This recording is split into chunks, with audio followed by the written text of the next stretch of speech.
જૈન ધર્મમાં હાલમાં મહાપર્વ પર્યુષણ ચાલી રહ્યું છે ત્યારે સુરતમાં ગૃહ રાજ્યમંત્રી હર્ષ સંઘવીએ આજે શાહપુર વિસ્તારમાં ચિંતામણી દેરાસરમાં પૂજન અર્ચન કર્યા બાદ લાજપોર જેલમાં કેદી ભાઈઓ સાથે મુલાકાત કરી હતી અને તેમને પર્યુષણ મહાપર્વની શુભકામનાઓ સાથે લાડુનું વિતરણ કર્યું હતું। સુરત શહેરની લાજપોર જેલમાં પર્યુષણ મહાપર્વની ઉજવણી કરવામાં આવી હતી।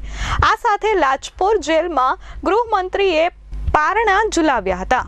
ગૃહમંત્રી હર્ષ સંઘવીએ લાજપોર જેલમાં બંધ કેદીવાનોને લાડુનું વિતરણ કર્યું હતું અને અહિંસા પરમો ધર્મનું સૂત્ર સમજાવ્યું હતું। ગૃહમંત્રીએ બંદીવાનોને ગુનાખોરીથી દૂર રહેવા સૂચન કર્યું હતું અને સારી જિંદગી જીવવાનું આહવાન કર્યું હતું। લાજપોર જેલમાં આયોજિત કાર્યક્રમમાં ગૃહમંત્રી હર્ષ સંઘવીએ પારણાના ઝૂલા ઝુલાવ્યા હતા।